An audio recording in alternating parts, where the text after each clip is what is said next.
लग्न मंडपात आता बरीच शांतता होती. बहुतेक आता सर्व पाहुणे मंडळी परत गेली होती. कार्यालय सोडायचे होते म्हणून मागची आवराआवर चालू होती. मामा, मामी आणि रितेश एवढीच घरची मंडळी होती. केतकीने तेवढ्यात आईला भेटून घेण्याचे ठरवले.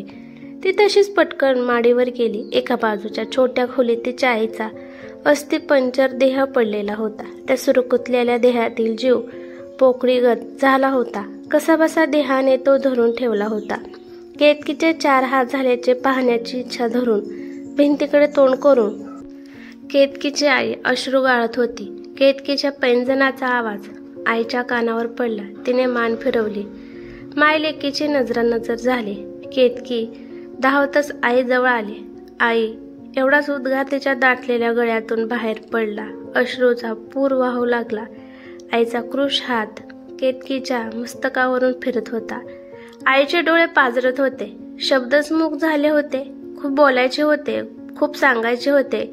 शेवटचे कारण केतकी आता दूर जाणार होती. निरोपाचा, विरहाचा तो क्षण इतका व्याकुळ करून टाकणारा होता की फक्त हृदयाची भाषा स्पर्शाद्वारे दोघी बोलत होत्या. बऱ्याच वेळाने आवेश ओसरल्यानंतर हळू आवाजात आई म्हणाली, केतू, लग्नात खूप भांडण, रुसवे फुगवे असं ऐकलं होतं. आपल्याला शक्य होतं तेवढं आपण केलं. आता पुढे काय होईल हे परमेश्वरच जाणे. पण तुला एकच सांगते, जर तुला कोणी त्रास दिला किंवा कोणताही बरा वाईट प्रसंग तुझ्या आयुष्यात आला तर नुसतं सहन करत बसू नको. इतकी वर्ष तू बरंच काही सोसले आहे, पण आता मात्र अन्यायाचा प्रतिकार कर. शक्यतो आपल्या पायावर उभी राहण्याचा प्रयत्न कर. उजळ माथा कर. आई एवढंच बोलली. तिला धाप लागली होती. आईच्या शब्दाचा खोल अर्थ केतकीला त्यावेळेस उमगला नाही, पण ती खूप अस्वस्थ झाली. आई, तू माझी काही काळजी करू नकोस. मला वाईट एवढंच वाटते की यापुढे तुझी सेवा कोण करणार? मामीने नीट लक्ष दिले नाही तर तुझे हाल होणार. असे झाले तर मला कळव. कोणाच्याही हाती निरोप पाठव आणि हे पैसे ठेव. आहेरात मिळालेले 2-3 पाकिटं केतकीने पदरात आडच्या रुमालात लपवून ठेवली होती. मामीच्या नजरेच्या पहाऱ्यातून तिने आईच्या स्वाधीन केली. अगं नको नको, हे कशाला? मी कोणाकडून तरी पत्र घेईन लिहून. पण तू मात्र माझा उपदेश लक्षात ठेव. संसारात पिचून राहू नकोस. जर संकट आले तर बाहेर पड. वाटेल ते कर, पण सोन्यासारखा जीव गमावू नकोस. कुठली आंतरशक्ती तिला असे बोलायला भाग पाडत होती हे केतकीला कळेना.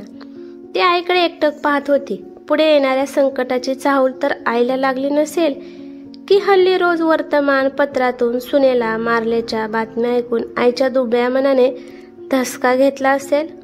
आपल्याच नवविवाहित मुलीला सौभाग्यवती भव, सुखी राहा असा आशीर्वाद देण्याऐवजी जर काही बरं वाईट प्रसंग आला तर उजळ माथा करायला कचरू नको. आपल्या पायावर भक्कमपणे उभी राहा असा आशीर्वाद आतापर्यंत कोणीतरी दिला आहे का? आणि तो सुद्धा आईने? केतकीच्या मनात उगाचच एक कळ उमटली. क्षणभर तिला आईचा राग आला. तिचे मन खट्टू झाले. नकळत तिच्या अंगावरचा आईचा हात बाजूला झाला. जवळच्या रुमालाने तिने डोळे टिपले. आजूबाजूला पाहिले तर तिथे कोणीच नव्हते. केतकीला हायसे वाटले. कोणी ऐकले तर काय म्हणतील? अतिस्नेह, पापशंख्य आपल्यावरील अतिप्रेमामुळे आईला असे वाटत असेल का? आपल्याबद्दलच्या काळजीमुळेच आईच्या मनात वाईट विचार येत असतील का? मन चिंती ते वैरी न चिंती. केतकी आईच्या चेहऱ्याकडे पाहत राहिली. इतक्यात जिन्यावर दणादणा पावलं वाजली. हे ग, काय केतकी, किती वेळ झाला? सगळे खोळंबलेत. काय निरोप घेण्याची रीत आहे का? जगात काही इतर मुलींची लग्न होत नाहीत, पण इथे सगळं वेगळे आहे. मामीच्या शब्दातील वेगळ्याची सवय असून सुद्धा या क्षणी केतकीच्या झालेल्या हळव्या मनाला मामीचे शब्द सहन झाले नाही. तिचे डोळे पुन्हा भरले. बरं आई, येते मी असे म्हणून तिने आईला वाकून नमस्कार केला आणि ती मामी बरोबर खाली गेली. केतकीच्या आईला तिची पाठ दिसली. त्यांना वाटले केतकी बरोबर आपल्या आयुष्याने आपल्याला पाठ फिरवली असती तर किती बरे झाले असते. परमेश्वराने कुठली गोष्ट आपल्या स्वाधीन ठेवली आहे? केतकी होती म्हणून माझ्या वैधव्याचे वैरान दिवस कटले. ती हिरवळ आता गेली. केतकी सासरी जाऊन आता 6 महिने झाले होते. 2-4 वेळा ती माहेरी येऊन आईला भेटून गेली.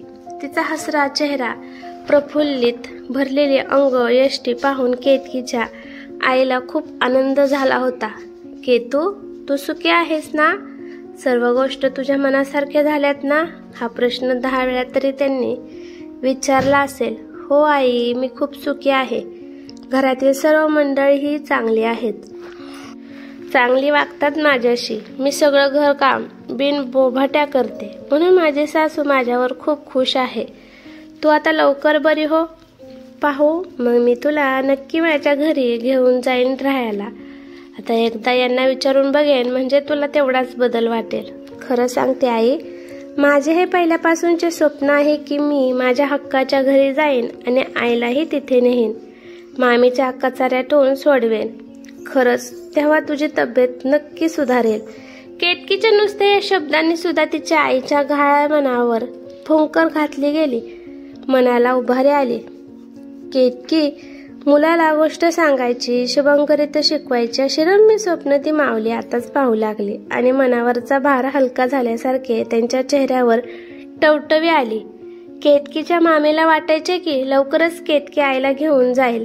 तत्पूर्वी गोड बोलून केतकीच्या आईच्या हातातल्या पाटल्या हस्तगत केल्याच पाहिजेत.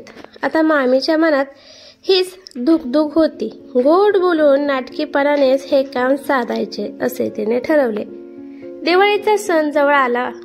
पहिला दिवाळी सण जावयाला काहीतरी द्यावं हे केतकीच्या आईची मनापासून इच्छा होती की लोक कितीही सुशिक्षित चांगले असले तरी घ्यायला लोकांना आवडतंच. त्यातून हा तर जावई. आपल्या हातातील एक पाटली मोडून जावयाला सोन्याची अंगठी आणि मुलीला कानातले द्यावेत. तिच्या सासूला साडी. केतकीशिवाय या जगात मायेचे असं कोण होतं त्यांना? जरी भावाने अस्त्र दिला होता तरी तो फक्त लोकल जेस्तव.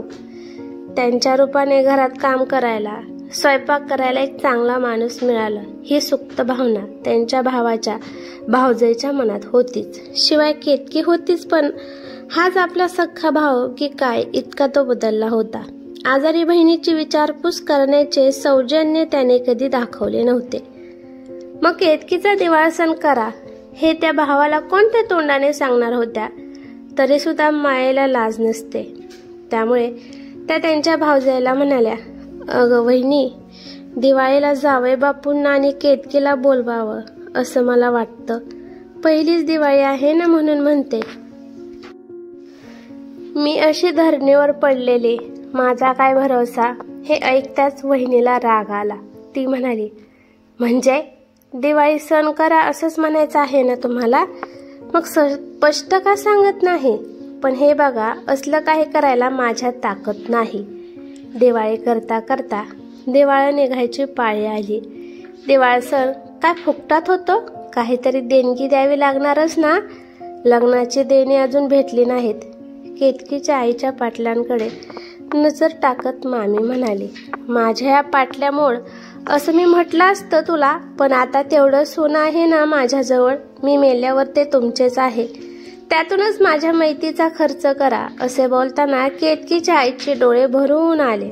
आपल्या परावलंबित्याची असहायतेची त्यांना खूप चीड आली व त्या काहीच करू शकत नव्हत्या. दिवाळी आली आणि गेली. दिवाळी सण झालाच नाही. केतकीचे सासू खट्ट झाले. येता जाता केतकीला शब्दाचे फटकारे बसू लागले. एखाद्या सुंदर चित्राचा रंग एकदम विस्कटावा तसं झालं.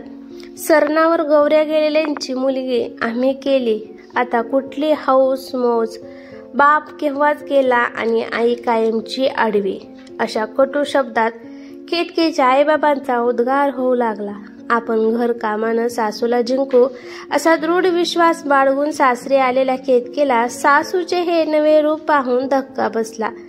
कोणीही घरी आले तर त्यांच्यासमोर हीच रेकॉर्डिंग चालायची. अहो, कसला दिवाळी सण घेऊन बसलात? शिमगाच करायचा बाकी राहिलाय. तरी मी रितेशला म्हणत होते, मामा मामीच्या आश्रयाला राहिलेल्या या मायलेकी असली मुलगी नको. पण रितेशला हीच पसंत पडली. दुःख झाले एक दिवस. धीर करून ती सासूला म्हणाली, मी नोकरी करू का? सगळा पगार तुम्हाला आणून देईल, त्यातून तुम्ही जे हवे ते करा, पण एकसारखा माझ्या आईचा उद्गार नका हो करू, ती आता फार थोड्या दिवसांची सोबतीण आहे. वा ग वा, म्हणजे तू आमची सून म्हणून नोकरी करणार आणि तुझ्या आईने पैसे दिलेत असे मी समजायचे? होय, ते कशाबद्दल? तुमची हौस होण्यासाठी. हे बघ, जास्त दिवे पाजू नकोस. आता यापुढे तुझे माहेर बंद आहे काय तिथे? तुझे ते मामा मामे, त्यांना माणूस तरी म्हणायचं, किंवा एकदा तुला घराबाहेर काढतोय असे त्यांना झाले होते. तुझ्या आईच्या बाबतीत आता ते शक्य नाही म्हणून. केतकी म्हणाली, मी आईला आणू का 4 दिवस? तिला जरा जागा बदल होईल. सासू म्हणाली, विचार तुझ्या नवऱ्याला. केतकीचा नवरा प्रथम घुटमळला, पण नंतर त्याने परवानगी दिली. केतकीची आई जुन्या मतांची होती. मुलीला मूल झाल्याशिवाय तिच्या सासरी जेवायचे नाही. परंतु केतकीने आईची कशीबशी समजूत घातली आणि आई तिच्या घरी आली. जागेचा बदल, वातावरणातील बदल म्हणून केतकीच्या आईच्या तब्येतीत थोडासा फरक पडला. चेहऱ्यावर टवटवी आली. केतकीची सासूवर करणे आईशी गोड बोलायची, पण मागे मात्र सुनेला एकसारखे घालून पाडून बोलायची. फक्त तिच्या आईच्या हातातल्या पाटल्या हे एक आकर्षण त्यांना होते. एके दिवशी घरातील सर्वजण बाहेर गेले. केतकी आईजवळ येऊन बसली. आई, कसं वाटतंय इथे तुला? बरं वाटतंय ग, पण जावयाच्या घरात किती दिवस राहणार आहे? आता परत जावं म्हणते. म्हणजे परत त्या खाईतच जायचंय ना? अगं, हा जीव झालाय पोकळीगत, एक ना एक दिवस गळून पडणारच. इतकी वर्ष तिथं काढले, आता आणखीन थोडे दिवस. आई, मला खूप वाटतं ग, पण काय करू? सर्वांच्या मर्जी विरुद्ध मी तुला इथे आणलं, पण मी स्वतः मिळवते नसल्याने माझ्या सगळ्या गोष्टींना मर्यादा पडते. तुझ्यासाठी ब्लाउज पीस आणावे म्हटलं तर मला रितेशकडे पैसे मागावे लागणार. आई म्हणाली, अगं, म्हणूनच मी तुला म्हटलं होतं, शक्यतो स्वतःच्या पायावर उभं राहण्याचा प्रयत्न कर. खाली मान घालून जन्मभर परावलंबी जीवन जगण्यापेक्षा ताठ मानेने उजळ माथ्याने जग. बरं, तुला एक सांगायचे आहे. हे पाटली घे, यातून जावयाला पण एक अंगठी आणि तुला कानातले कर, आणि उरलेल्या पैशातून सासूबाईंना लुगडं आण वर्ष सणाच्या निमित्ताने. कावेरी म्हणाली, आई, तुझ्या हातात एकच पाटली दिसली तर मामी मला फाडून खाईल आणि तुझेही हाल करेल.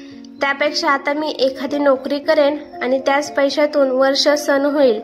बराच वेळ त्या दोघी अगदी शांत होत्या.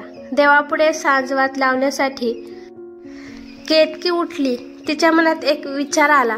दिवाळी सण केला नाही तर एकसारखं ऐकावं लागतं, आणि आता वर्ष सण झाला नाही तर हे लोक आपल्याला कोंडून मारायला कमी करणार नाही. असा जर प्रसंग आला तर केतकीला पुढची कल्पनाच करेना. रितेश तसा चांगला होता, पण मनाने दुबळा होता. आईला तो काही बोलू शकत नव्हता. ही कोंडी फोडायची तर आपण आर्थिकदृष्ट्या स्वतंत्र व्हायला हवे. मामाकडे परावलंबी जीवनाची चटक तिने भरपूर अनुभवली होती. तेव्हा एकतरी आशा होती की लग्न झालं की या साऱ्यातून मुक्तता होईल. पण आता लग्न झाल्यानंतरही हाच अनुभव येत होता. सगळी नाती फक्त पैशावरच अवलंबून असतात का? आपल्याला टायपिंग येते तर आपण नोकरी का करू नये? मग कदाचित घरातील आपले स्थान उंचावेल, कारण पैसा हा मंडळीचा वीक पॉइंट आहे. केतकी मग त्याच उद्योगाला लागली. काही दिवसातच तिने स्वबळावर नोकरी मिळवली. तिला खूप आनंद झाला. मला नोकरी मिळाली. एके दिवशी तिने रितेशला सांगितले, किती पगार? 6,000 रुपये. पगाराचा आकडा ऐकून रितेश मनातल्या मनात सुखावला. सासूबाईंनाही बरे वाटले. केतकीच्या जीवनात बदल झाला. ती नोकरीला जाऊ लागली. सगळं घरकाम करून घरातल्या त्या गढूळ वातावरणातून बाहेर पडायला मिळालं म्हणून केतकीलाही खूप बरं वाटत होतं. पहिला पगार झाला त्या दिवशी तिच्या आनंदाला सीमा नव्हती.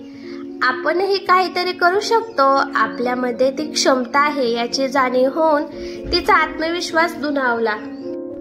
तिने पेढे खरेदी केलेच, पण त्याबरोबर एक गोष्ट केली. तीही की आईला 1000 रुपयाची मनी ऑर्डर केली। घरी आल्यावर देवापुढे पगार ठेवून नमस्कार केला आणि ते पैसे सासूबाईंच्या हातावर ठेवले। सासूबाईंना मनातून खूपच आनंद झाला होता, पण तो उघडपणे व्यक्त करणे इतकं त्यांचं मन मोठं नव्हतं। त्यांनी पैसे मोजले आणि म्हणाल्या, हे काय, हे 5,000 फक्त? तू तर 6,000 रुपये पगार मिळणार असे म्हणाली होतीस ना? हो, पण 1000 रुपये मी आईला पाठवले। काय? सासूबाईच्या तळपायाची आग मस्तकाला गेली। आईला औषध पाण्यासाठी उपयोगी पडतील, मामा मामींना तेवढेच बरे वाटेल। सासूबाई म्हणाल्या, आम्हाला न विचारता? मी सांगणारच होते आई, मला जर एखादा भाव असता तर कदाचित हे करावं लागलं नसतं, पण हल्ली मुलगा आणि मुलगी समानच मानतात। मुलीला मुलाप्रमाणे जर सगळ्या संधी मिळतात तर कर्तव्याच्या बाबतीत मुलीला सवलत कशासाठी? तिनेही वृद्धपणे आईवडिलांची सेवा करणं, त्यांना पैसे पाठवणं हे करायलाच हवे। हल्ली मुली वडिलांच्या इस्टेटीत वाटा मागतात, तर आईवडिलांसाठी खर्च करणे, आईवडिलांना मदत करणे हे आपले कर्तव्य का समजत नाहीत? सासूबाई म्हणाल्या, खूप बोललीस, नोकरीला लागून महिना सुद्धा झाला नाही तर लागले लगेच घर जायला। सासूबाईंचा राग स्पष्ट दिसत होता, पण केतकीने मनावर विलक्षण ताबा ठेवला। ती म्हणाली, आई, तुम्ही जर माझ्या जागी असतात तर तुम्हालाही असंच वाटलं असतं। सासू गप्प झाली, तशी ती दुमसत होतीच, पण हातातल्या पैशाची ऊब तिला सुखावत होती। तिच्या उभ्या आयुष्यात तिच्या नवऱ्याने सुद्धा कधी सर्व पगार आणून तिच्या हातात दिलेला नव्हता, त्यामुळे या पैशाचे तिला नवल वाटले। हातातल्या नोटा त्यांनी तत्परतेने आपल्या कपाटात ठेवल्या। आता केतकी नोकरीत चांगली रुळली होते। अर्थार्जनामुळे तिच्या आयुष्यात अर्थ आला होता। सासूला पैसे मिळत होते म्हणून तीही खुश होती। केतकी आईला नियमित पैसे पाठवत होती, पण मामा मामींना पैशाची जास्तच हाव सुटली। त्यांना वाटायचे, इतकी वर्ष मायलेकींना आम्ही सांभाळले, त्यामुळे केतकीने आमचे पैसे परत करावे, कारण ती आता मिळवती आहे। एके दिवशी केतकी आईला भेटायला आली तेव्हा मामीची बडबड सुरू झाली, नुसते 1000 रुपयांनी काय होणार? औषध बरोबर दूधही लागतं, कपडा लत्ता आहे, जेवणखाना आहे, कष्ट करावेच लागतात मला।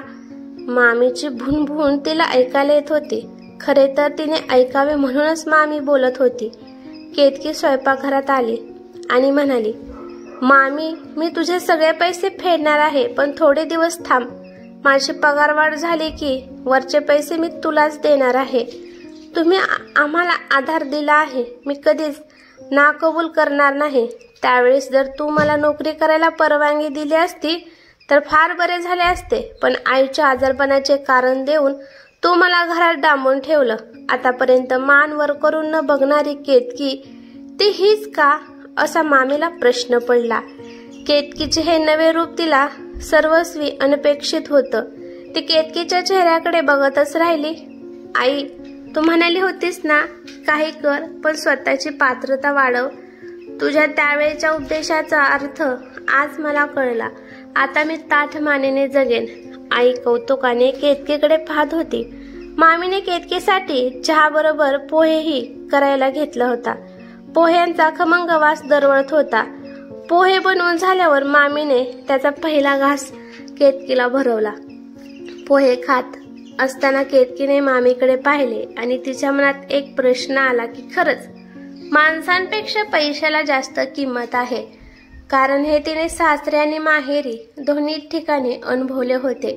केतकीने आयुष्यात आलेल्या प्रत्येक अडथळ्याला धीराने सामोरे जात होती। स्वतःचं अस्तित्व सिद्ध केलं। आईसाठी तिने स्वतःच्या पायावर उभं राहणं ठरवलं, स्वाभिमानाने जगायचं ठरवलं। आज तिच्या हातात पैसा होता, पण त्या पैशामागे तिच्या आईच्या अश्रूचं, त्यागाचं आणि आशीर्वादाचं मोल लपलेलं होतं। केतकीने केवळ आईच नव्हे तर स्वतःचं हे आयुष्य पुन्हा नव्याने उभं केलं। आता ती एक सून, बायको आणि एक जबाबदार मुलगी या सगळ्या भूमिका अभिमानाने निभावत पार पाडत होती। ही कथा कशी वाटली ते मला कमेंट करून नक्की सांगा। कथा आवडली तर लाईक शेअर नक्की करा आणि चॅनेलवरती नवीन असाल तर चॅनेलला सबस्क्राईब करा। धन्यवाद।